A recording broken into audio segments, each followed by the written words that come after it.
Hello and welcome to another episode of the CG Garage. This is episode number 294 featuring Maciej Kuciara, who is an amazing concept artist and director and has worked at some incredible places, including Naughty Dog, etc., and has done some really great work.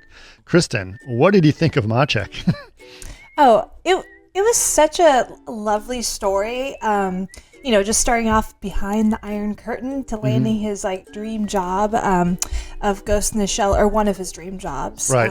And he left Naughty Dog for that, a good job to, pursue another career path. So the whole story is awesome. And then Showtime, which is, you guys talk about that, it's what he just did, posted it last month. And just the story behind that and the time. Yeah, and I think Henry's writing a story about Showtime as well. So we're going to be talking. It's out there. So it's on our blog posts or on our website. So you should go check it out. He has a passion for anime and it really loves that style and a lot of things that's going on there. And so he created a fantastic little short. And I won't call it little because it's not that little, but he did a short that has influenced him about the kind of stuff that he likes, and he did it in V-Ray, in a non-photoreal V-Ray, so the very anime looking stuff, and it was really great to see that, and his style really comes across, and he's got a lot of influence. He also does his own podcasting and stuff, so he's obviously very much influenced in that. Where I also just love how sweet he is. Like his demeanor is just a very, very sweet person. And with his little girl in the podcast. Yeah, and his daughter, who's we're all working with our kids in Zoom school as we call it, and she was there, but she was great to be part of that. So it was really nice to have him on board, and great stuff, and I expect to do a lot of cool work with Maciej in the future, because you'll notice how much we get into how we get passionate about things, which is cool. Yes. Cool. Kristen, we have a couple of announcements. What's going on right now? Yes, so you can find these out at chaosgroup.com/events. The first one it's actually going on right now. It started September 17th, and it will be going till October 13th, and it's just it's a series with discovering the power of V-Ray 5. So there's a lot of exclusive presentations, and you can sign up for those online. Right. And then we have the Illumination Challenge, and that is the student rendering challenge. And the deadline is November 30th. Which is coming up fast. Yeah. Going to come a lot sooner than we think. Yep. And so you can enter our student rendering challenge and be in a chance to win V-Ray or Corona licenses and Chaos Cloud credits. So yeah, perfect. Very fun. And we also have just to let you guys know, GTC is coming up, which is the GPU Technology Conference. Their fall event is happening. It's online, as you probably know. And we will be presenting several things there. But I definitely recommend you guys go check it out. Our event is happening on Thursday, October 8th, between 7 and 7:50 Pacific time.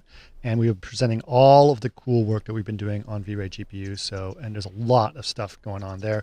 And that is not just for V-Ray GPU, but it's also for Lavina. So if you want to know what's going on our GPU side of things, it would be a good place to go. So Phil is going to be presenting along with Alex, who is our lead developer on the GPU side of things. Really fun to see that. So go check out the GTC conference. In terms of our product announcements, we've got V-Ray for Houdini Beta, V-Ray 5 for Houdini Beta is out, so you go make sure if you want to sign up for that.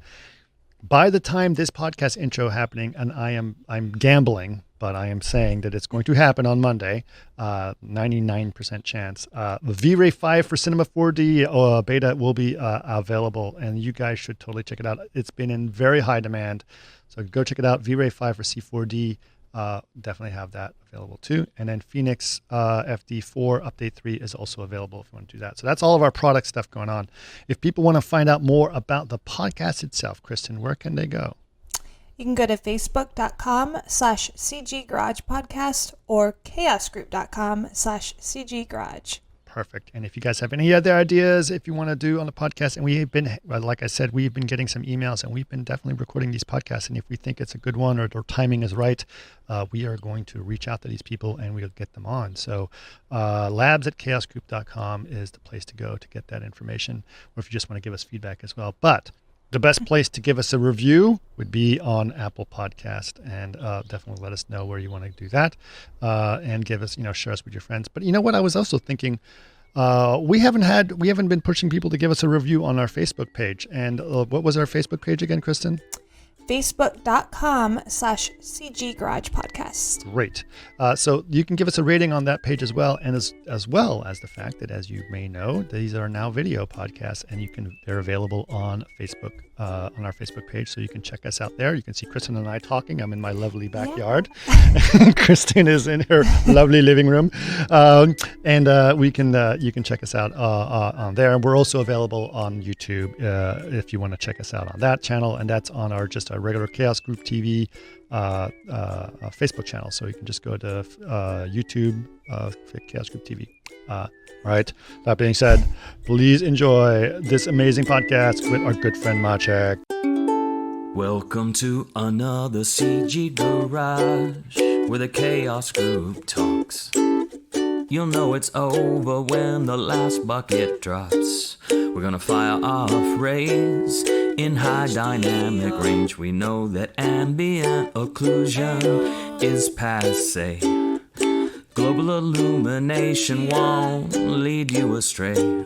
And while image-based lighting is really swell, you need to make sure everything has Fresnel. I hope my daughter is not going to run in. If she does. I'm actually recording this in my son's room, believe it or not.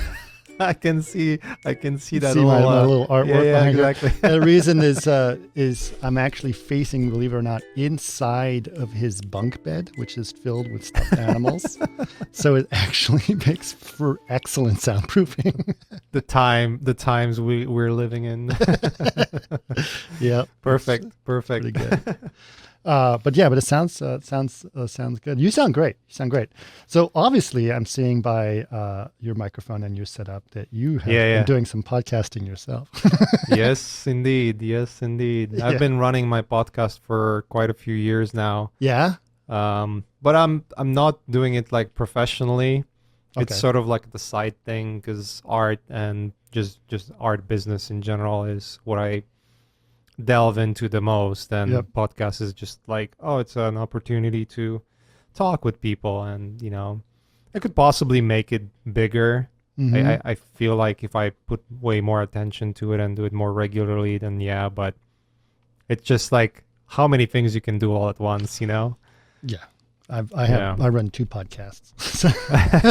There you go. On top of it, and it was just because the first one started off a little, although it was actually professionally, this one what we're doing now, it was more of an afterthought, like, hey, what if we tried doing a podcast? And then it became more and more popular. So then I was like, I guess I have to spend more time doing this. Right. But then I enjoyed it, and so I made another podcast. It's like, well, let's one just for goofing around podcast. So that one is a different one. But anyway, okay. So let's before we go too far into this, I'm sure I tend to go all over the place a little bit, and it's conversational. I like the conversations to be as organic as possible. Okay. I was actually recording an episode with Alan McKay. I think you guys know each other. We do. Yeah, so he said I should say hi. Oh, okay, great. On his behalf, so. Great. Yeah. I know. Alan. In fact, my episode with Alan just came out this week. Oh, perfect. There you go. And then he I'm going to record one with him as well. So we've actually, when he and I both started doing a podcast around the same time, which was 6 years ago. So. Gotcha. Yeah. So yeah, it's cool. fun. It's fun. But let's see, before you got into podcasting and everything else, obviously you're very well known for your art and your concept work. What inspired you? What's some of your origin story there? Let's get into that. Ooh, that's a long one to talk about. Okay. We got time. We got time. I used to draw all the time when I was a kid. I think that's pretty much a story for most of the artists. Like, I used to be that kid that draws, all the time. I remember, my history, biology, and like all the classroom books, like the last few pages were just scribbles of, from appropriate to very inappropriate stuff that usually boys do at that age. Uh-huh. And I would just draw a lot. And eventually, there was couple of seminal moments in my life. I think that kind of directed me towards where I am right now. First of them, I think was the first of them was discovering role-playing games, like Warhammer and Dungeons and Dragons, like all those, and having a group of friends that I would do it with. And what year are we talking about? Oh, I can't remember. I was a kid back then. I'm maybe like 10, 12 years old. Okay. When I discovered it all. Yeah. And was this in the U.S. or where was it? No, I'm originally from Poland. You're so Poland, like right. I grew up in like grew out from like grew up first tiny bit of my life in behind the Iron Curtain, and then like everything started rolling out. So by the time I was entering my teenage years, it was developed enough so we started to see those things pop up, VHS tapes with Van Damme movies and, like all those things that we're always super interested about.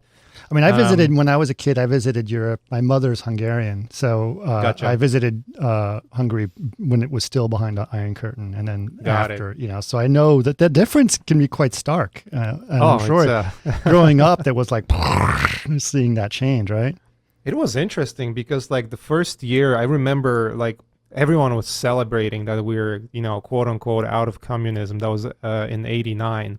And we had like the first free elections in the country. I remember everyone was like super excited and celebrating. And then there was like this basically 20 years of giant turmoil and like growing pains of democracy and getting out of that very corrupt system to what it is now. Like if I would look back at what Poland was back then and versus what it is now, it's just like, oh my God, the difference is just impossible. Right. There's just so much more opportunity and everything. And I haven't been in Poland for quite a few years, but even when I was getting out of there, like it was just different. So when I was growing up, when I was in my teenage years, like we had access to, those things already, the books and games and all those things. And I remember visiting my uncle in London. It was Huddersfield or somewhere like up north, close to Leeds. We went like this road trip from my hometown all across the Europe with like regular maps, because that was the times where you wouldn't have GPS, so we would just drive for like almost 20 something hours straight, like using maps and getting lost here and there. And I remember like the first question they asked, do you guys have like color TVs? Like, yeah, we do. Like, come on. Like, that was kind of funny. But yeah, like once those things started to pop up, then, it definitely sparked my interest. So like all of those role-playing games, from Warhammer to D&D, Cyberpunk, you name it. There was like quite a few.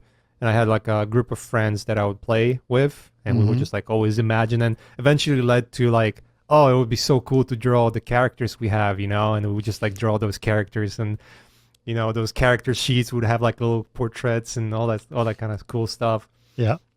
And then you got a piece of new armor, so you got to draw them all over again, right? Oh yeah, exactly, right. Yeah, you know it. Used to play a little D&D. There you go. And then and from there it was anime. So like when I saw Akira for the first time, and when I saw Ghost in the Shell for the first time, because that was the time where the animation, like the Western animation, was sort of like, it's okay. Like, I guess the Batman series were pretty amazing, but they were... The TV series, you mean? TV series, yeah. Still the best in my opinion. Voices are but they awesome were too. that opening sequence is just so classic. It's just so classic. But I remember, most of the animations were kind of like not half-assed, but like not really that well drawn. Let's put it this. Well drawn, but very stylized. So you would have quite a stylistically, they would be very simple. Let's put it this way. You wouldn't have this amazing amount of details in the background and this sort of like very realistic but yet cartoony kind of look, right? So when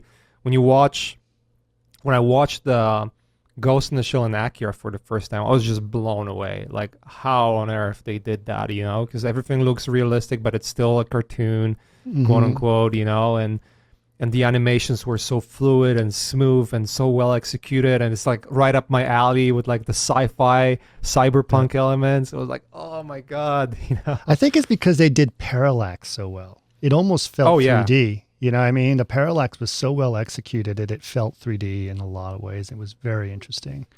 All those animations were mind-blowing. And then seeing, you know, Miyazaki movies in the theater, especially in the theater, like, oh my god, like it's such an experience. I remember it till today, like it was yesterday, you know. I've seen, you know, I don't frequent movies that much. I've seen enough to know, like, to have an opinion how the movies are, but there are only a few that I really remember seeing and like being just so impacted by them, and you know, seeing Miyazaki movies. And then recently I had a chance to in past few years to see Akira in the movie theater as well, instead of just like on the you know, computer screen and whatnot. So yeah, so when I saw that, I was like, okay, that was like the second thing. And then the third thing was seeing Tomek Baginski's Cathedral. That was like the third big. Which one was that? Like, sorry. So back, I think it was 2002 or 2003. It was a national news almost, because all of a sudden we have this Polish guy get nominated to Academy Award. And I know there's quite a few Polish people that were nominated. But to me it was a big deal because it was like, again, like it was a short film, animated, and it was like in this very sort of like fantasy-wise world. And it looked like, oh my God, it looks mind-blowing. Like the whole idea behind it, you know, it reminded me of the paintings of Baksinski. And it was just like, wow. And so that was like the third moment where I saw that, and then I saw the making of, where I would see artists doing digital paintings and modeling stuff, and I was like, holy crap, like this is so amazing. I was never aware that this kind of world even exists. You know, that you have this myth of starving artists, so I'd never considered art as anything at all. It was just like, oh, it's my hobby, I just like drawing. But seeing that was like a pivotal moment, I would say, for realizing that there's an actual path that you can go and Well, what was your pursue. path at that time? What were you planning on doing? Oh, I had no idea what the hell I'm going to be doing. You know? Right. I was sort of like following the motions. You know, the idea was always, you know, parents would tell you, go to like the most prestigious school you can find and try to, you know, do the best out of it. And so I went to like this technical university in Gdańsk, which is like one of the most difficult, at least back then, was considered one of the most difficult ones. Easy to get to, but then like the first year you would like only 10% or 20% people would survive it, and the rest would be kicked out. And so I went there, and like, I'm gonna be, I guess, an electrician, you know, something like that. We'll see what's gonna happen. And I would work, you know, I would work like after school. I would go and work. I couldn't find work, so I was working as a janitor. That was the only thing I could find. Wow. So I had like no idea what I'm gonna do, you know. Like most of my friends were like, "Oh, I'm just gonna see what happens and maybe work in the shop or something, or like a delivery service or whatever," you know. Those are regular, you know, regular jobs, you know, dirty hand jobs, basically. That was my, okay, that's my life. That's where I'm going, you know. Right. So having that moment to see where, crap, like I'm doing this art thing and I can see that some people are actually making money doing that. That was just like a light bulb, you know, like, okay, you can do something here. So, so okay, so what moment. So then you said, all right, and then did you pursue a different education, or did you just basically start to self-teach yourself? What's going on? Self-teach. Like the only thing that was out there was Gnomon DVDs. Right. That was the only thing, and I was not able to afford any of them. Yep. Sorry about that. So obviously that's. I did the first Nomen V-Ray DVDs. So- Oh, there you go. I might have seen it actually, Yeah. But honestly, I mean, it wasn't like we had internet either. Like I remember Right. internet was just starting. You would have dial-up. Yeah. I think by the time I was in the university, we actually had like 128K or 256K, which is now it's ISDN like, lines or SDL or DSL lines or something. yeah, DSL lines, yeah. So like super slow. It was fast back then, like, but Right, yeah. all things considered, like you would not be watching HD videos. Let's just put it out there. You would have to download them for like half an hour just to watch one video. There was no YouTube, no forum. Like, well, there was forums, right? So no YouTube, no social media, nothing. Right. You would only know what people say on forums if you were lucky enough to find forums in the first place, and then once you found them, just word of mouth, basically. So I went on this Polish forums called max3dpl.pl, and then the Okay. second one I've discovered was Siegen, Mm. and that's where I discovered Craig Mullins and all of the other artists that were posting there as well. I mean, Craig Mullins basically made this forum big because of the speed painting thread, Right. and then from there, basically, all kind of domino effect to like, conceptart.org, CG Talk before it was CG Society, Talk, yeah, CG Channel, like all of those places, and DeviantArt, and there was a few more. So I would try like register everywhere, see what people do, and ask questions all the time, and try to paint and join those speed painting forums and try to speed paint and do stuff. But again, none of that was in the effort to become an artist. It was more like I was obsessed about the idea that you can do digital paintings because I saw, those guys at Platage Image doing the Cathedral with Tomek Baginski, and I was like, wow, like I wish I could do something like that myself. Mm-hmm. And I knew you can make a career out of it, but it was just like, to me, it was so unobtainable back then because I Right. looked at those guys, was like, those are such an amazing artists, and I'm nowhere near that. Like I wasn't considering that maybe I have enough talent for it either, Mm-hmm. But it takes time. All of it takes time. So I would just paint, post, and eventually, got to a point where people would start reach out and say like, first it was like some random person like, hey, I just need like a painting for my friend. And like, what the hell? Like, are we doing that? And then like some other like small company, we need some paintings for this web game. You remember those Flash web games back then? Yeah. So like I would do quite a few of those actually. That was like my first like actual job. Oh, And okay. then the big moment was another big moment, like where I knew, okay, this is where I can start making money. Actually, was when this German company, it was like this German, I can't even remember the name of the project and the game that they were making. But it was like a small company that they were doing like this tabletop railroad game with like weird creatures, and like it was like I think one was a railroad game and the other one was like a creature card game, something like that, like a tabletop stuff similar to like Magic, but like way lower key. Mm-hmm. And I remember when I did that was like, okay, like I'm getting into territory where I'm making money that I would be making in the shop or even more, right? Right. So maybe that's the way to go. So yeah, it kind of started there and went from there. Right. Basically. So being a janitor was not as you No. you surpassed janitor salary at that point, right? Is that where you decided my I janitor can actually do- my janitor salary was enough for me to buy my first tablet. That was Right. like I saved for an entire month to buy this shitty $50 tablet. Right. That was the extent of it. So that definitely helped my career. Being Yeah. a janitor definitely helped my career. Sometimes those $50 tablets become very, very emotional because Oh yeah. It was one of those pentagram with like a wire It was Oh, connected to a pen. The pen was like super heavy with the like it had a wire and batteries for no reason. I can't remember. It was like super inaccurate, like 5 levels of, or 10 levels of pressure. Yeah. It was terrible to work with. But that was like better than mouse, like Right. that was like super impressive. And I was like looking at everyone's like, "Oh, Wacom is the jam. Go for Wacom." I was like, "Fuck no, I'm not going to spend like $200 on this. Like I don't have that money, man."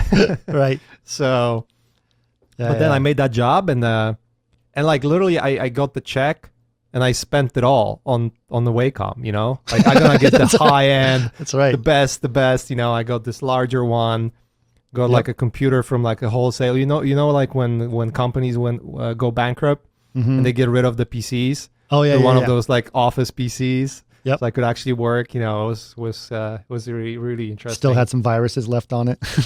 Probably, yeah. Who knows? Yeah, totally. So this was what, very interesting times. earliest 2000s or late 2000? Okay. 2002, 2001, 2002, 2003, something like that, yeah. All right. So now you figured out, it's like, I can start doing this. And then did it just snowball and from there and just kept going and going? Pretty much. I was still, I applied to university. I was at my first year. So that was the craziest because the university was really, really stressful because we would have exams every week. And the idea was that if you have to have, I think it was somewhere of a threshold of 80% of 80% of right answers on all of your tests throughout the whole year in order to be eligible to do the final test of the semester so that you can move to the next semester. So it wasn't like you could cruise along and then do the tests and then you were good to go. You had to like pretty much go get all the homework and then prepare for a test for next week. Right. And if you drop so it was below pretty 80%, heavy. you'd be kicked out basically, right? Yeah, you would have an opportunity to go and correct those tests in like one go, like a week before a final exam. So it was like you would have to be like, working your ass off to get it done. Yep.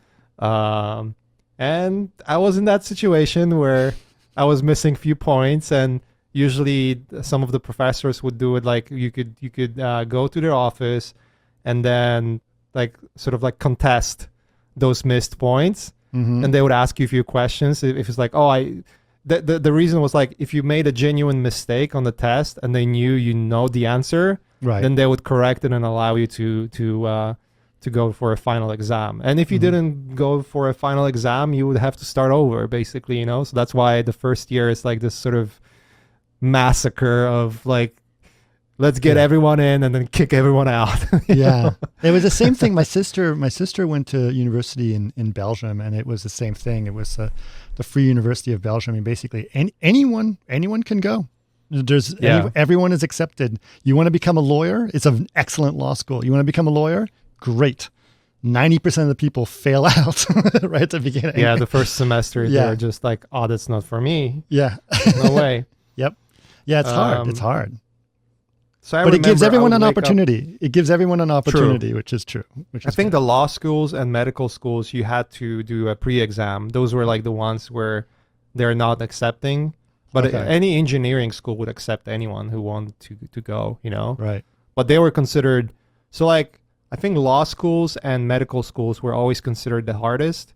But like you would have to pass a certain threshold of score to go to like an economy classes. In university, so it would be very difficult to get in, but then the whole process of being there wouldn't be as hardcore as if you would go to an engineering school, which was very easy to get in but very difficult to finish. Right. So I went the latter route, which was terrible. Challenging. Challenging to say at least. But I remember I would wake up 4 a.m.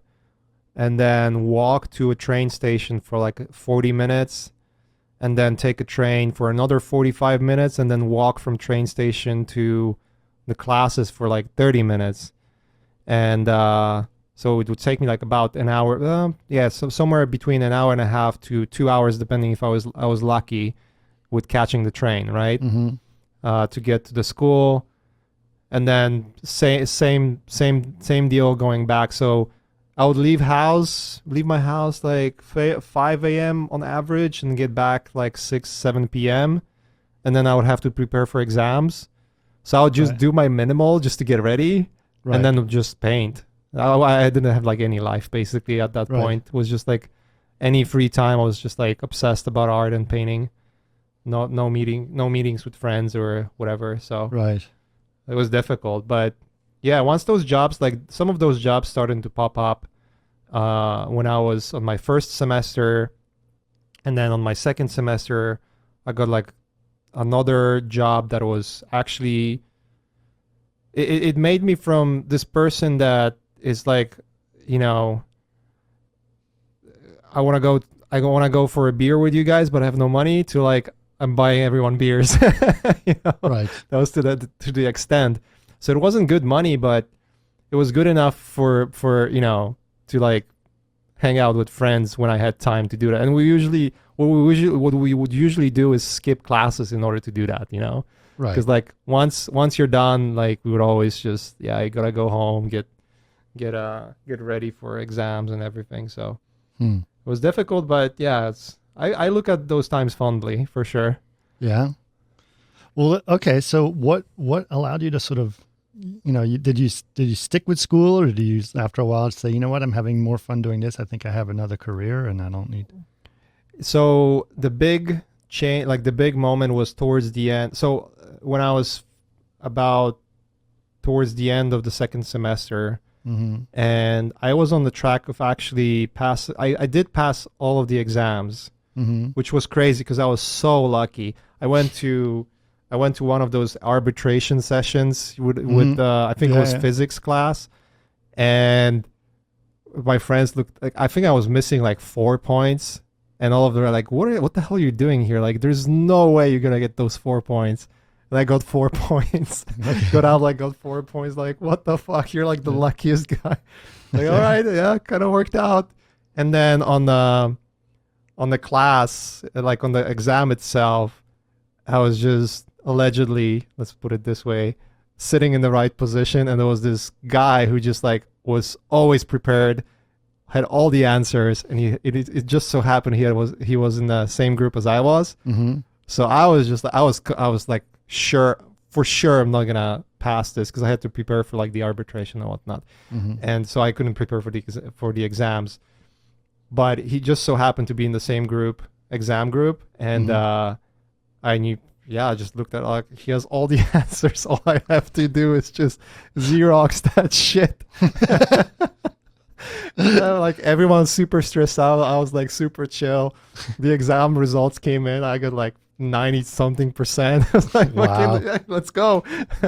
So that was like super lucky to pass second semester. But that was at the same time where I had more of those smaller offers coming in. And then the two big ones came in. One was working for, it was a cinematic for Painkiller, the first Painkiller game. Okay. And I think they wanted some design, like some, it wasn't even painting. That was like a 3D stuff with 3ds Max. It was just like some kind of tomb with textures and whatnot. Okay. And then there was like a concept of one of the monsters. And it just so happened that the concept that I did for that monster, for one of the bosses, I think it was the bosses for the expansion. I had a friend who worked at that company, the People Can Fly, which was later bought by Epic Games, who I knew from the forums, from the Max 3D forums, and we would talk all the time.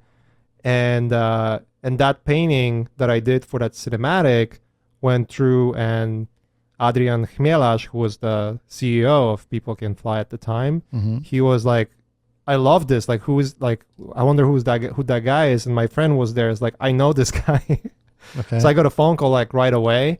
Yeah. Like, hey, come to Warsaw and work with us. You know, we're gonna pay you X and Y and Z. And I was like, holy fuck, I'm gonna make 3 times more money than I would make as an electrician if I got an electrician job, you know? Right. So to me, it was like I went to my mom. I was like, Mom, like I'm moving to Warsaw. Like, I'm gonna be an artist. Wait, what happened? Like, I gotta be an artist. And so yeah, it started from there, and then it just yeah, from there it just was pretty much, you know, all uphill. Well, not uphill. I mean, like just climbing the ladder. Let's put it this way. Because 5 months later, I would just like continue posting, but this time I wouldn't be like, I basically dropped out. I went to the university office and like, I'm out, you know, and bye. I was like, are you sure? Like, yeah, I'm sure. You passed all the exams. Like, yeah, fuck it. You know? You know, and then like my friends would call me like when the third semester started, they would be like, hey, you're still on the list, you know? Like, well, I don't care. Wow. So yeah, I would move to Warsaw, work there for a couple of months, and then got offered to work at Crytek, and then it went from there. Wow. That's pretty good. So Crytek, that must have been interesting. Was that in Poland as well? No, Crytek was Germany. In Germany. It was yeah. So when I joined Crytek, that was back in 2005. Yeah. So I went from telling my mom I'm moving out from home to Warsaw. Right. So I'll be like 200 miles away from home. Right. To I'm moving to Germany. We'll be 1,000 miles away from home, or whatever the amount. Right. Right. And then she was like, "What the hell?" You know. But you know, the pay was better. There was a few companies that I applied to when I was at People Can Fly, because People Can Fly was good, but I was always looking at, can I make it even better? Can I go higher? Can I go like EA games or something like Ubisoft? That would be cool, you know, like those really big recognizable brands. Mm-hmm. And Crytek caught my attention because they did Far Cry, and Far Cry was a big hit. So I was like, oh crap, like this is pretty awesome. Mm-hmm. So applied, and they haven't replied for I think 3 months or something, and eventually they reached out like, hey, we're interested, your work looks cool, we want to fly you in and interview. Nice. Like, holy crap, that's awesome. Nice. So went there. It was pretty awesome at the start, because when they started when I joined the company, they were still living in the offices were still in Coburg, which is like this small Bavarian town with the castle on the top of a hill. Uh-huh. You know, like typical picturesque German, you know, small town, like 5,000, 6,000 people, like super small. Mm-hmm. So it was pretty cool. And then they moved to, I think a year and a half later, something like that, they moved to Frankfurt. So we moved to Frankfurt. I was at Crytek for like 4 years, I think, altogether. Okay. I mean, they were big, and it wasn't just their games. Far Cry was obviously a big one, but they had the Crytek engine, so they were really like movers and shakers in the game industry. Yeah. So it was interesting because what I was doing there within the concept team, there was a bunch of like really talented people working in the concept team, and they grew and then they shrank. I mean, the Crytek is not what it was anymore, unfortunately. But when we were working on Crysis, it was very interesting because we were not just doing concepts, but we were also working with programmers, the R&D department, and designers to basically, hey, how far can we push the realism? So we would just like feed them with ideas. Oh, we need like, you know, ambient occlusion, or like we would explain what we think about bounce lighting, and then they would interpolate that into like, okay, how can we code it so it becomes this real-time thing? And they had the Crytek engine, like the Cry engine. Mm-hmm. It was basically like we were doing what people now are approaching with the Unreal Engine and using it for concept art. We were doing it back then in 2006. Yeah. Basically, like we would just basically, like me and a few of my friends in the concept department, we would just take the engine and start like kid bashing, you know, build elements into scenes and overpaint and paint over and like set up lighting and clouds, like the virtual clouds and whatever. Right. So that the painting like would help the painting process, but it will also like, oh, this is the sandbox that the game designers can now, or level designers can now take and refine for what the design would be, you know? Yeah. So you're starting inside of the game in a sense. Yeah. Wow. So it was very fortunate to be like on the forefront of that. Yeah. But like I was just like, unfortunately, I haven't looked at it too seriously for a long time. I guess it opened me up to use 3D a little more, because then I realized, oh, this is pretty powerful. Mm-hmm. It made me less shamed about using photography in art as well, and textures, because that was something that everyone was frowning upon. Like, if you used photos in your concept art back in 2006, you were the worst person. People do it all the time now. Yeah, they find those pet peeves. They find those moments where they can just like shame you for whatever reason. But yeah, so yeah, we would do that back then, and yeah, I mean, it kind of moved on from there. It was just, again, it was a similar story with Naughty Dog. I had a friend who I knew for years that worked at Crytek. He left for Naughty Dog, and then some of the Christoph and Evan at Naughty Dog saw my work, and they asked, who is that guy? And it just so happened my friend was there, and like, that's my friend. Let's fly him in. Right. Very similar story with as with People Can Fly. Right. Yeah. Right. So that's when you came to the US is for Naughty Dog, right? Yeah, 2010. 2010. Okay. Yeah, I spent a good 4 years at Crytek. 4 years at Crytek. Yeah. Okay. And then at Naughty Dog. So what were you working on at Naughty Dog? The Last of Us. The Last of Us. Okay. Yeah, we did The Last of Us. I was like 100% convinced we're gonna do another Uncharted. Right. Like, I was just like super excited. I even started like drawing Uncharted like sketches right before moving. It's like, hell yeah, new adventure, I'm coming over. It's like, oh, this is a completely different project, Right. But it was fun. It was fun. I think it was career-wise, the time I've spent working on The Last of Us opened my mind to what's possible the most, I would say. Okay. And it's How's mostly that? because the talent that I was involved with, like all the other illustrators like Shadi Safadi and Eitan Zana joined later, and Aaron Lemonic and Hyung Nam was there. He was like, he's such an incredible, character artist, character designer. Andrew Kim and a bunch of other people. And then obviously... was Frank Zhang on there? Bruce... No, he joined a little later, I think. But the biggest part of it was working with Bruce Straley, who was the game director. And because Bruce was art director on first Uncharted, I believe. Okay. First and second, I think. And I think on the second one he was the game designer.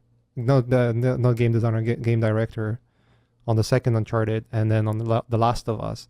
And what was really interesting to me and impressive was that he approached art from art director perspective, but then the construction from game designer perspective. So he was like a perfect bridge between those two worlds. Someone who completely understands art and the sensitivity of art and all the details that go into making something that's beautiful, and also like how it applies to game design and level design and everything. So it was like a perfect mixture of people in the right place, in the right spot. And again, very similar to what we did at Crytek. We are indeed a lot of what we were doing.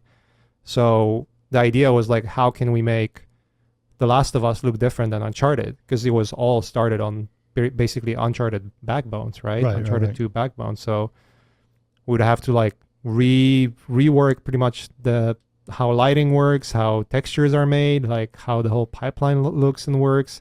Right. A lot of battles, a lot of egos on all ends, including mine. And but it was a wonderful process where it just made me understand how a lot of effort can lead to amazing results if done in the right way.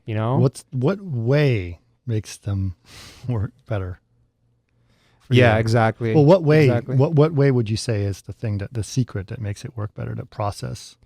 Well, so I think the biggest lesson I've learned is that it's you have to put effort to make it good. Like, you cannot half-ass and just assume that you know the best and all the whole recipe. You're part of the team, Right. And you have to work as a team, and you have to look at what other people are saying and see if there's any merit in it. You know, you cannot just like assume like I am an artist, so I know better. You know, Right. because like we would design something and then we would be shown like it's not fun to play. You know, like it looks great, but it's just like it's not fun. Right. So right. why we're not doing the game to look good? We're doing the game so it looks good and it's fun.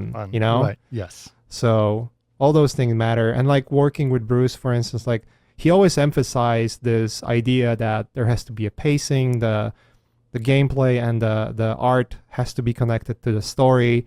So it wouldn't be just a shelf, like the shell level, like the surface level of, hey, let's I'm just gonna concept something that looks really cool and call it a day and let them to figure it out, you know?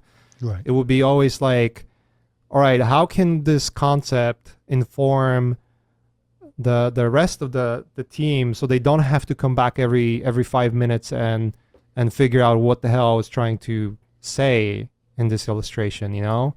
Sure. So we would do like a lot of studies where we would figure out what's the best way to texture things and then make like really detailed illustration, but then also show that the world we're building is, you know, is very, the approach to like post-apocalyptic world is very different than you would see normally everywhere else, where, hey, we can make this world beautiful. It doesn't have to be gray and brown, you know? That was just sort of like the approach of post-apocalyptic games and films back then, where I don't think there was any game that was like, hey, this is the post-apocalyptic world, but it's really colorful and beautiful, you know? Mm-hmm. So we would look at how can that be expressed in most realistic way. So yeah, having those meetings and conversations back and forths, like a lot of teamwork to get things figured out, and a lot of arguments too. Like we would have to argue to find the best solution, you know? Right. And you grow a thick skin when that happens. You Yeah. have to, like, you cannot just like, I'm gonna go to my corner and play with my own toys, you know? Like that's just not helping anyone. So, No. It's interesting you learned it through that process, because, you know, I learned that when I went to architecture school. Like architecture you had Right. to learn to design and have and take feedback, you know, yeah. and not take it personally, right? Because, you know, a lot of Yeah. times when you're an artist, it's like, I like it, I don't care if anyone else likes it or not, you know. It's like, but when you're designing a building, you have to like, it has to work for everyone, you know. Exactly. So it's an interesting idea that you get the same process from designing games. I mean, and that makes sense, because you're designing a piece of architecture that functions in the game, you know. Yeah. So, yeah. It was very different environment also to any previous environments I worked with, because every single person in the team had a say. Like it wasn't very. When I came to Naughty Dog, what they explained it to me was, they said three things. One, everyone is equal, meaning, you know, if your idea is good, it's just a good idea and we'll discuss it. You know, it's not Mhm. like you have to go through the chain of command in order to achieve anything. That was the first thing. So less structure. It was very flat. You would have leads to make sure Mhm. that someone is heading a Taking department. charge. Yeah. Yeah, but it wasn't that person had like absolute say. Right. It was more like it has to be organized in a way, but everyone is equal in terms of like, we can chip in, and if everyone agrees that's the great idea, then we go with that, you know? Right. And the second thing is like, what is it like with the meetings? Like, we don't have meetings. We don't do meetings. The meeting is when you come over and you want to solve a problem, you know? Okay. And the third one was like, and that was also something that was pretty interesting to me, is that the whole recruiting process, it took 7 months from the Yeah. moment I started talking to the moment I was actually hired. Yeah. So it was a lot of back and forth. Hold on. That usually Well, is my because they're going to my hire daughter you. coming in. That's because they're All right, probably she's going to done. hire you for a longer term, Yeah. right? Yeah. So the way the process was, they wanted to make sure that they are hiring person that can take a charge, Mhm. take matters in your own hands. And they said, like, don't wait for a meeting. If you need to solve something, go to a desk of a person that will help you to solve the problem. Otherwise, it's gonna be weird. You're gonna be sitting there and doing nothing. Like we're not gonna micromanage your like every day, basically. So right. So that was very weird because like at Crytek it was completely different. We would have scheduled meetings, structure, almost like a very structured environment like most of the studios run. So it was like a very different change. And I remember my first 2 weeks I was freaking out at the company because no one was talking to me. Like I was just like, what am I supposed to do next? Like that was like a wake up thing. Yeah. But they were pretty chill. They said like, look, like we understand, you're gonna need a few weeks to accommodate to what's going on and like the process. But always like if you run yourself into a problem, just always come in and ask. That's all we ask. Come over and ask and yeah, let's get things going. And so instead of like finishing work, for instance, like that's the usual process. You finish work and then you wait for your, you send it out and wait for feedback. Yeah. So instead of that, it'll be like, no, I actually have to go and make sure that they see it and they give me feedback, like, right. So I don't wait for no reason. Yeah. It's much more active, less passive, right? So, yeah. Yeah. Get out of here. That's okay. My daughter is like just running crazy right now. She's having a good time. That's good. No, listen, we're all working from home. Yeah, we're all now. So, okay. Yeah. So how long were you at Naughty Dog? And obviously you've done some other things besides games as well, right? Right. So Naughty Dog was 2010, 2014 when I left. Okay. And I left. The reason I left, I love the company. I love the company. I love the guys that I was working with. I made a lot of good friends over there. But then I had an opportunity to work on Ghost in the Shell, basically. So I was like, cannot pass that one, Right. And then, after you were talking about Akira and Ghost in the Shell before. Yeah, exactly. So that was the main reason to leave. Yeah. Okay. And also just like, in 2012 is when I started getting film offers too, like working with film directors and production designers. Yep. Doing it on the side. I had this period of time where I went back to Poland for a year because I was like, maybe coming back to Poland is the right way to go. Less taxes, cheaper life. I can still work from home, like no visa issues. I could actually do work. Those kind of things. So, yeah, she's super loud. It's okay. It's not that loud from my side, so it's all good. I deal with this every day. How old's your daughter? She's 5. Okay, there you go. She's pretty respectful when it comes to like understanding the boundaries of like daddy's working, but like so there's just some days when she's like, I don't give a crap. I'm just gonna come in. It's funny. No, but I've started having those offers, the film offers. So film also has like a different rates, and you when you're freelancing, then you realize, I can make more money doing this. So there's like many layers to it, but the main reason for me was Ghost in the Shell. It's like, no, I cannot pass that opportunity, and might as well just try myself and do something else and see if it works out. I left on a pretty good good terms. Good terms. Yeah, they I think if I am not sure now, but like if a year later I would reach out to Evan and Christoph, so like, man, I'm missing you guys, they would be like, yeah, come back. Right. Pretty sure about that. So you always hope that that's the case, but it always feels good when you leave a place that's been, that's the way it is communicated. So yeah. And they knew, like when I was talking with them when I was leaving, I said, like, look guys, I just cannot pass. Like, I grew up on this shit. I just have to do it. This is like a once in a lifetime opportunity for me. I want to try it, see what happens. And was good. Yeah. Well, the work is amazing. For sure.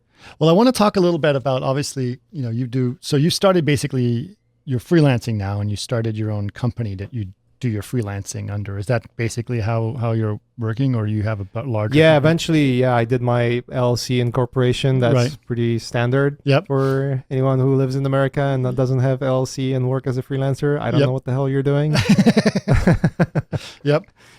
So you did that, and then you started working stuff. Now you did do something, obviously, I mean, I've seen your work before, but I think one of the things is like, why you should talk to Maciej and put him on the podcast is when we saw that Showtime thing you did.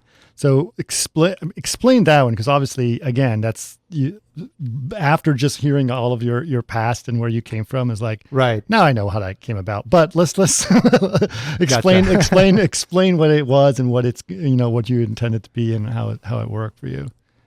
Well, it all started. I mean, obviously, anime fan, and growing up with anime and and mangas, and all that stuff. That basically was always somewhere in the back of my head. Yeah. I was always like a giant fan of Otomo Katsuhiro's work. To me, hands down, the best out there, in terms of like how it's drawn, how it's executed, like everything. So, yeah,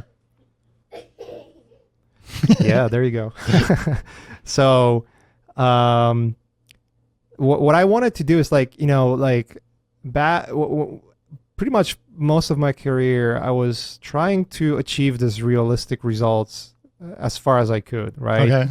So I would paint and use 3D and, you use rendering and, just to speed up the process or make the process easier, but basically reach that goal where my painting looks like super realistic, That's what actually got me into film industry. Just the fact that I was able to produce illustrations that were very realistic in terms of how they were lit and presented as a, almost like a keyframe, Now you did a lot of 3D as well, though, right? Eventually, yes. I mean, right now, for sure, right? Back in 2012, where I was starting, not so much. It was more of like painting, but it was just sprinkling a little bit of like 3D here and there, basically, right? So I did that, and I think I've reached the point where it's like, yeah, I can push it even further, make the scenes more complex and whatnot. But the problem with that is it's just like I'm kind of in one spot at this point, and everyone else is getting to that spot as well. That was my logic behind it too, right? I would look at the work that people are producing. There's some amazing artists coming up with like super realistic looking work, great stuff, and I was like, I want to try something different. Like I want to try something I've never tried, and why not just see if I can do like this kind of manga style characters and paintings just for a change. See if that kind of jives with me, and it did. Like I started drawing those two characters, the bomber jacket girls. That's I call them. And, it started from like a simple drawing of one character, and then I did a drawing of two characters in like a, like quasi sci-fi environment, like on a staircase. And then it just went from there. It just like started doing those, how far I can push it to where I'm like, I feel confident that this is like something fresh, something that you can see and relate to the original manga. Like the drawings of Katsuhiro and Nihei and all of those guys, versus what I'm doing and sort of like giving it my own Kuciara twist, let's put it this way. Right. Like this sort of mixture of Western and Eastern, let's put it this way. So I tried that, and then it led to, how much of this could be done in 3D? Like that would be interesting. Hey, if I can make those characters in 3D and figure out shading and whatnot. And that was when I actually was more getting deeper into using V-Ray. I think the V-Ray 3 was the point where you wouldn't have to have a calculator to to render anything. Yep. That's probably about right. I'm glad you said that, because some people still think they need a calculator and they feel proud that they need a calculator. Now it's much easier. Yeah. So I started setting up renders, see how they look, and I guess you were playing with a non-photoreal the toon shading, right? Yeah. and just playing around with what's possible in Max and V-Ray, basically. Right. And obviously, like at start, it would be base stuff, and then overpaints, and like just bringing it to Photoshop, and then later to Clip Studio Paint, and working that way. And I got some bunch of like really good illustrations that I felt really happy with. Right. And then there was this one moment where I think I was doing Twitch stream with Ash Torp. By the time when it wasn't too long after we started Learn Squared, when we did Twitch stream, and I was like, I'm just gonna paint this character but in color. I wanna do this like very sort of Akira vibe, painting, and see how it looks. And that kind of sparked this idea, what if this whole thing was in color, and I had like this anime looking shader. Right. So it was almost like a 4 years journey of like gradually just adding more question marks after each painting. So it's like a continuous doodle for 3 years. Yeah. And eventually, it led to a point where I basically sort of jerry-rigged this shader in Max with V-Ray. Yeah. And I tried everything. I tried like Octane, and Octane had its own like toon shading, and Redshift has its toon shading, and Arnold, like those work great, but the out of the box solution just never worked. It wasn't as good as what you wanted right away, right?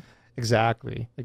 So I did some tests. I posted them. People were like, "What the hell?" Like the reaction was great, and I was like, "Crap! Like this is looking pretty cool." Like, what if it was animated? So it's like the final straw. So this final question: what if it was animated? Now you're not much of an animator, though, right? Not at all. Not at all. Because I noticed it. Did you animate a lot of it? Showtime? Yeah. I mean, pretty much everything, right? Like everything that's so that's the thing that everyone, I looked at it and I'm like, I kind of know your work is like, and it's like, wow, look at that. And it's like, he's not really an animator, but he figured out the solution of how to, because there's very minimal animation that's being done by design, and it looks awesome and it looks very anime, right? Yeah. But it also gets you out of animating. Yeah, exactly.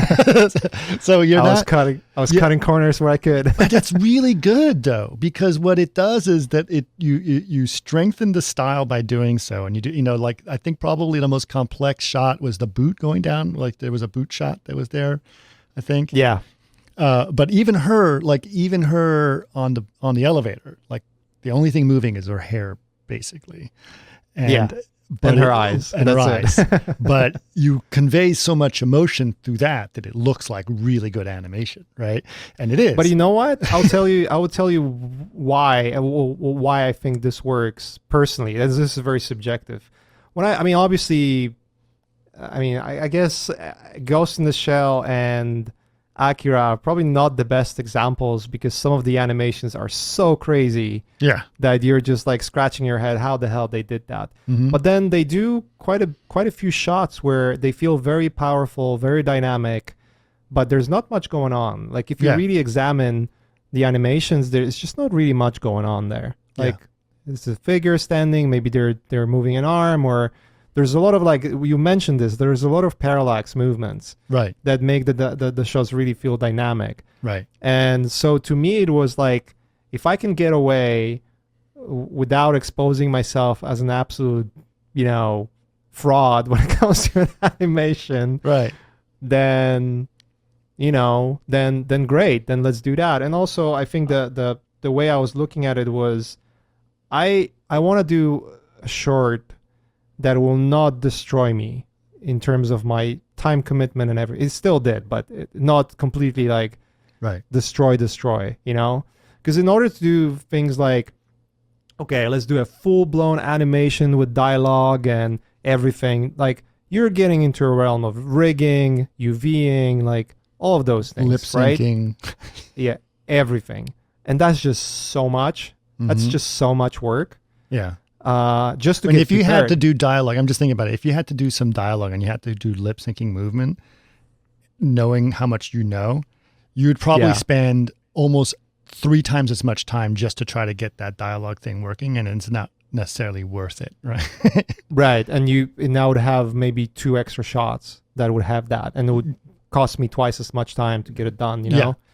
Yeah. And, in the hindsight, if I wanted to do an animation like Showtime with an actual, like, character animation, maybe character combat or whatever that would be, where you see an actual animation and dialogue, Mm-hmm. I would not do it myself. I would get someone who is, like, really professional and do it for me.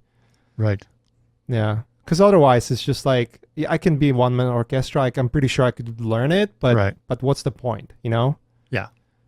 Yeah, absolutely. And I think those are really great choices. Like those are the choices that you make to heighten the strengths that you have and not really worry about the ones you don't have. And eventually maybe you will become an animator, or maybe you want to do that, or if you want to do that. If you want to do that, right? But you'll do that on your own terms and when you want to do it, right? As opposed to doing it the other way. But I think it's fabulous. I think it's a really great piece. And obviously, since my daughter is 14 and she has really gotten into anime recently, she calls herself a complete weeb. And she, in fact, today I said, finally, okay, fine, we're signing up for Crunchyroll. It's good. We got it. We got it. So now my son, who's 10, he's really getting into anime as well and stuff. So anyway, I showed him the Showtime piece and I showed it to them and saw what they think. And she was like, it's really cool. She goes, it's almost too detailed for an anime. It's almost got too much beauty in it. And I was like, it's like, okay. It says, what about the action? And how about the feeling? She goes, oh yeah, nailed it. Now, obviously a lot of what the power of it, and I know you know this, but it's in the sound design as well. The sound design is really powerful. How did that come about? So I had an idea to use, so there's 2 layers to it. There's a track and the sound design. Mm-hmm.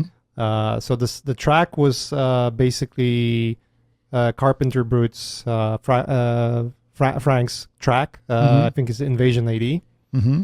So that was the first one, and I had a chance to talk with Frank because we're thinking about maybe doing something together eventually, and so I had a contact with him. Mm-hmm. So I was like, why don't I just ask, see if he's okay with that. So I asked, and he's like, yeah, that would be cool. So I licensed the track to make sure I can use it. Mm-hmm. So that was one. And the second one was Pilot Priest, who helped me with the sound design. I think without the sound design, it was pretty good. Short. Yeah, but it did not have that punch. No. There was a lot of fine sound design on there. He is the best, yeah.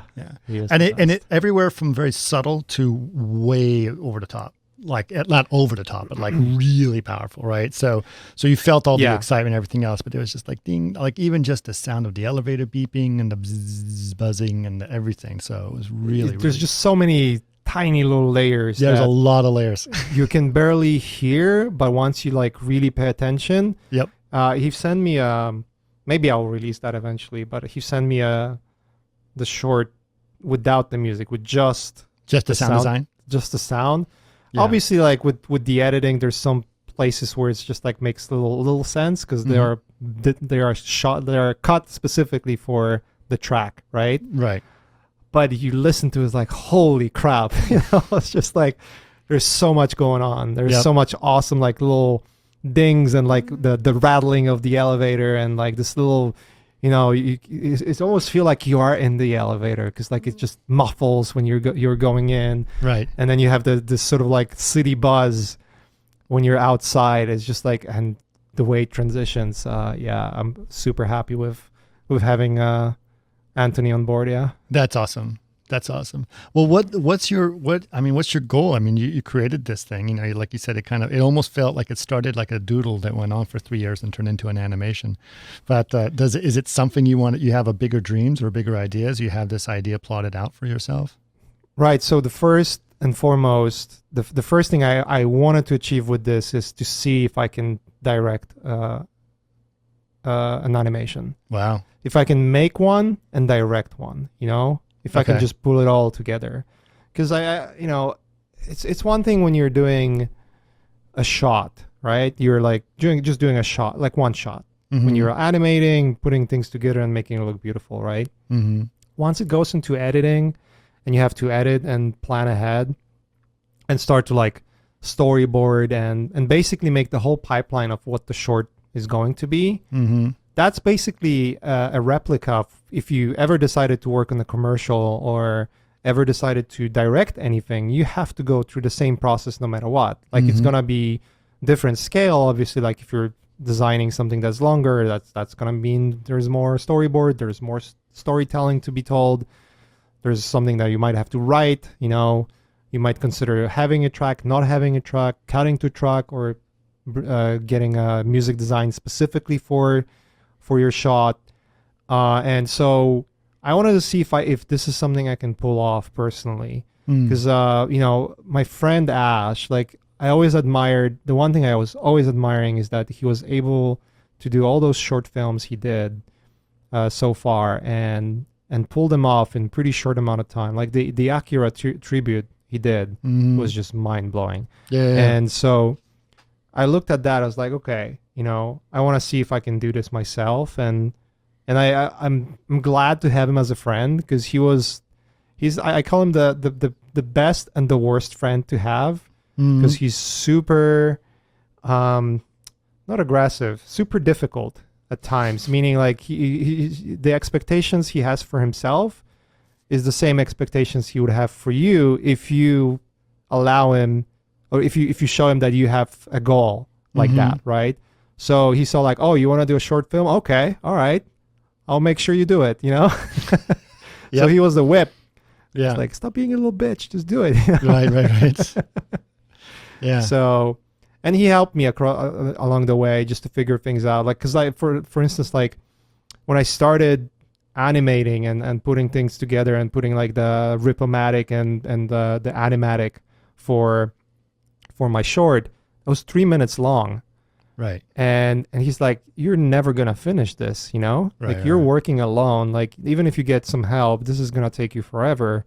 Do a minute, you know, and prove yourself you can do it, you know? Right. I was like, a minute's not enough. And eventually did 1:10, and I was like, I wish I did 30 seconds. Well, okay. So how long did it take? Okay. So once you decided you were going to do the animation, or you told Ash I'm going to do that, how long did it take you from that process to finish this? Well, considering I work full time and have family and do a podcast and all those things combined, like you cannot work full time on the film like that. You have to do it like at night. Piecemeal. Yeah. But from start to finish was almost a little over a year. Yeah. And I've seen a lot of projects done similarly, but without having those moments. Because like last 4 months, I would basically work all night, every night, all night, you know, and just plow through all the shots and make sure that it's done. Right. And not allow it to be good enough. You know, good enough was not good enough. It had to be perfect. Right. And that's maybe something that is wrong with me, where like every single frame has to be a screenshot, you know, but it also allowed me to understand where the limits are and what are my limits and how far I can push it and where I'm going to hate it and how much I'm going to want to quit it. All those things all combined. And so proving that I can do it was big, you know. I wasn't necessarily thinking about planning anything afterwards when I was making it. And honestly, you know, one of the things that I think, maybe I'm subjective about this, but some of the friends that did short films before, they said something similar, where once you release it, you're like, oh, I'm fucking so happy it's over. I don't even care what the reaction is, you know. So that was my like initial, yeah, I'm so happy it's over. I don't have to, you know, think about Showtime anymore. And I do have some plans. We'll see how it goes. Obviously too early to talk about. We'll see how it goes. Okay. I don't think I have anything in plans where like, oh, this has to be a Hollywood production or anything like that. I don't think that's the way I would personally want to go with. Right.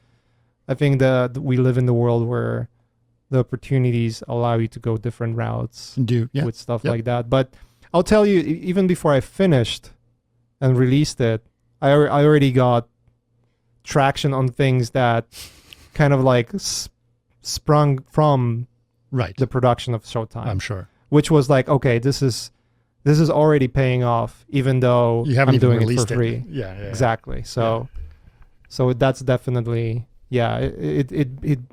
it brought a pride of achieving something that I never thought I would be able to achieve.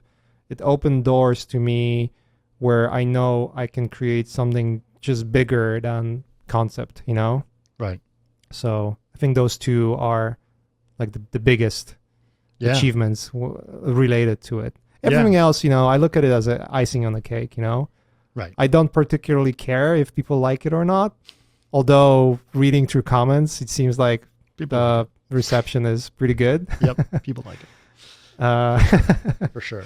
Yeah, so pretty proud of it. Yeah, I'm not gonna lie. You should be. Yeah, it's really great piece, and I think it's very telling of how how it came from. And I really love like hearing all the stories from you, like what inspired you, and like, well, here you go, here like I feel it feels like you had to go through this whole journey to start getting to the point now that it all kind of comes together, and now you're like, now I can make this thing that I've been passionate and about. I mentioned when I was a Naughty Dog, where this sort of like the experience of challenge, like challenging yourself for the teamwork and challenging your ego and challenging, once all of those things happened and then the game was released, it was a completely different experience in terms of like appreciation. How's that? Versus if everything was smooth and nice and easy, and the game was released and they were like, oh, it was okay, Right. I think that's at least for me personally, is the more challenging the thing is, and the more I want to quit doing something, the more I feel happy about when it's done. I could not agree with you more. I remember I was a VFX. It was one of my first big VFX supervisor jobs as in a commercial, and I was working at a company called Sway, and we were doing actually one of my compositors. His name was Maciej as well, and I was working with this director, and it was a Subaru spot that we were working on, and it was a challenge, and it was really hard, and there was a lot of weird ideas, and the director had never worked on a full, and it was a full CG. And the director had never worked on a full CG spot before. And so I was working with him, we're trying to figure things out, and it was tough. And we were challenging each other. There was some yelling matches going on. Not yelling matches, but disagreements, shall we say. And and it all happened. And then when we came out, it was really good.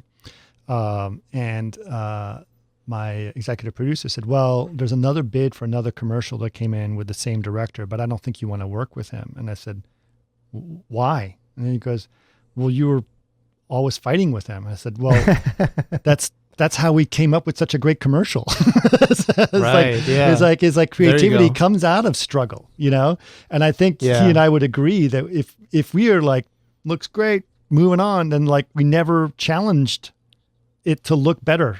You know what I mean? Right. And I think you need to have those disagreements for it to look better. And when things go really smoothly, you get an okay product. You don't get anything great, but I think it's that struggle. And so, and in fact it was, we got nominated for a VS award for it. We got a bunch of things. And so it really did really well, but you have to have those struggles. You have to have that conflict, because if you don't have a conflict, if you just go, it looks good, it's okay. If you have a conflict, then it's going to automatically be better. Yeah, exactly. Yeah. Like you have to push. Sometimes I ask myself, like, is it even worth? Because like, you could argue that, who's gonna come through the whole thing with the magnifying glass and see if there's an error in the frame, Yeah. And if it's gonna look good. But I will, Yeah. And I think it just comes down to that obsession. No, but I agree, like 100%. The more you struggle with something, the the more happiness you get out of it later on, you know? There was I had a architecture, when I went to architecture school, an architecture professor, and I was making a model, and he was a perfectionist. Like he was really, actually, he's been on my podcast. His name is David Guthrie, but he was like, I was doing these things and I was making a model and everything. And I had this wall, you know, it was, we were using basswood at the time. I had a wall like this and I had some glue, and there was a little bit of glue on the thing. And I said, well, I'm not gonna worry about that because it's gonna be hidden. He goes, you'll know it's there. and I hated him for saying it, because I was like, yeah, now from now on I have to fix it, because if I just put it on top and it's behind everything, now I got to fix it, because even though I'll never see it, I'll know it's there. do you feel that this kind of obsession is like among most of the artists, or only on like certain? I think it depends on the kind of artist you are. Yeah, definitely different kind of Right. personality. Yeah, Right. because came from my math background, made things a lot more like, had to be sort of Right. precision. Precision, I think, is what I'm looking for, right? It's harder for me to just be let loose, right? And it was Right. I was doing math and art at the same time, and like my art teacher took away my, very hard, H4 pencil, grabbed it out of my hand and shoved a big piece of charcoal in my hand and like forced me to draw with charcoal, just so that I could not, sit down there and do all those precision drawings. So yeah, it was a big deal. Yeah, I think that's the kind of person you are, and that's a good thing. Yeah, I sometimes think to myself like, I'm kind of jealous to those who are like, oh, this is good enough and we can move on, because yeah, it's one of those things where you set up a render, or you finish the shot, or you finish the painting, and you cannot sleep because there's like this one, like that glue piece you're talking about that is stuck there, and you haven't fixed that, and your brain is just like, nope, fuck you, you're not sleeping tonight, you better fix that. I have learned to let go a little bit of that, because I've also seen how bad that can get. Oh Because yeah, you need an anchor. yeah. I mean, I saw things on some of the movies I worked on some of the Trons and stuff like that. It's like, dude, it's not worth it, right? I had some shots that went to 130 versions over 6 months for one shot. It's not That's worth crazy. it. It's not worth Yeah. it. So there's reasons for that as well. And some people are like, they love that. They actually look at that version number and they're like, look how much better this is. I'm like, it's not better. It's obsessive. Yeah, I wonder how much of it is just like, it's like, oh, we did more versions, meaning it's better, Right. versus like objectively looking at the shots. Like, is it really better? Yeah. Yeah. Sometimes you do many versions and you come back to the first one like, the first one was always the best, Yep. Yeah. Yep. Couldn't It's agree more. the thing I always people have been joking about. I've been fishing lately, and I become completely obsessed about fishing. And so I'll use another fishing analogy. When you're fishing a new spot, your first cast is always the best chance at catching a fish, because that's when the water is fresh. No one's been spooked. You haven't done anything, right? Right. And so your first cast is your best opportunity. And after that, you can try again better or whatever. But that first one is always your first, it's what brought you there in the first place. So Got it. I think that sometimes your first drawing or your first impulse is the one that you should always keep remembering, that's what got you there. Do you find yourself like obsessing about fishing? Like you obsess about CG? 100%. It's worse now than ever. Oh no. It's really bad. Yeah, see, that's the kind of personality, right? Because I have a similar. I'm on purpose treating certain aspects of my life easy and remind myself I'm already pretty good at one thing. I don't need Right. to prove myself to be pretty good at other things, Right. So like recently I started mountain biking, and There you go. that's where like you could compare it to like CG, like when you start you're on that sort of sticks figures level, and then you watch the videos of like some riders going really fast on like downhill trails, and Then you want to get you're there, like, right? oh my god, they're so fast. But then you realize like, oh, those are like like a random CG artist from ArtStation. Mm-hmm. And then you look at the pro racers and like the Red Bull Rampage and RockShox events, and you're like, holy crap, they're like the Vitalis of Right. mountain biking. and you like you can obsess about timing and clearing sections and clearing the climb and all those things. And I remind myself, wait a minute, I'm doing it for health and also just to have fun. Like I don't have to be like the best at it. So I'm doing it so that I can clear my mind of other things. Like I can still be but then creative. your brain goes and doesn't allow you. Well, I'm trying to do it like, okay, so I'm not sitting in front of a computer, right, or doing something. All right, else, yeah, right? for sure. So I'm getting out, and it's also I get up very, very early in the morning, sunrise, and I drive from Burbank to Malibu, and just as the sun is rising, and I'm fishing on a beach. Now that's my ultimate form of meditation, right? Right. So it's like this is a thing. Plus I'm doing it through fly fishing, which is a much bigger challenge. Got it. And I'm tying my own flies. I'm doing it goes down the rabbit hole of obsessive and behavior, which is natural for people like us. Yeah. At least there's something meditative about it, though, right? Yes. Like you're not in front of a computer, and you can. There's nothing on the line, like livelihood wise, where you're like, I can just chill. Like I don't have to go aggro about everything, and if I don't catch that fish, you don't have to do that. But you think that, right? But that feeling when you said you're lying asleep and you're thinking about that animation and you just want to fix that piece of hair.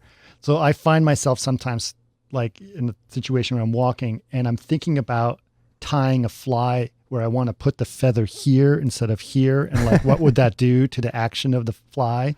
Like, so it's the same thing. My brain still does the same thing, The obsessive approach to everything. All right, so we don't need to get down a rabbit hole, and it's late on Friday, and I want to obviously give you the long weekend. But thank you so much for doing this. This has been amazing. I know that we're going to try to reach out to you, do a little an article about you on our site, which would be great. I appreciate that. Yeah, Henry's going to be very excited about that. But we'll have this podcast, and we can put those two things together, which will be cool.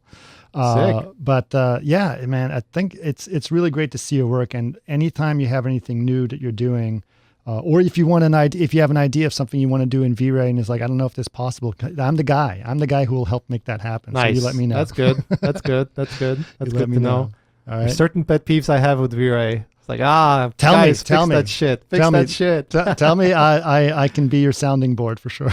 But I'll tell you, I mean, ever since I started using V-Ray, I don't want to be like I never do it. I never do it where I'm like, pay me, I can do this. Like I never approach software or things that I'm interested about. Mm-hmm. But to me, V-Ray was like one of those things where it's like, it's definitely like a big boys game, Right. At this point, we're in the big leagues when using V-Ray, and I've always, I don't, honestly, I'm pretty sure I would figure out the way to do Showtime otherwise, but it would probably take me much more time. Right. And maybe different approaches and different efforts versus having this software that does so much for you if you set it up correctly, because it's all about like how you artistically play with it. And I feel like it's the only one right now that gives me that, that extra edge where, okay, in combination, because nothing is just one thing, right? It's always a combination of different things all together. But if you can art direct something in one software, and it's just in conjuncture with your pipeline will get you the results you want, that's all you could wish for, So, and that's what it was for this project. So yeah, nice. I really appreciate having that. So, well, happy that you're able to do that. That's really great, and the results speak for themselves. So thank you. So thanks, man. I appreciate All right, well, it. Thanks so much for being on the podcast. I really appreciate your time. Thank you for the invite. Yeah, it was fun.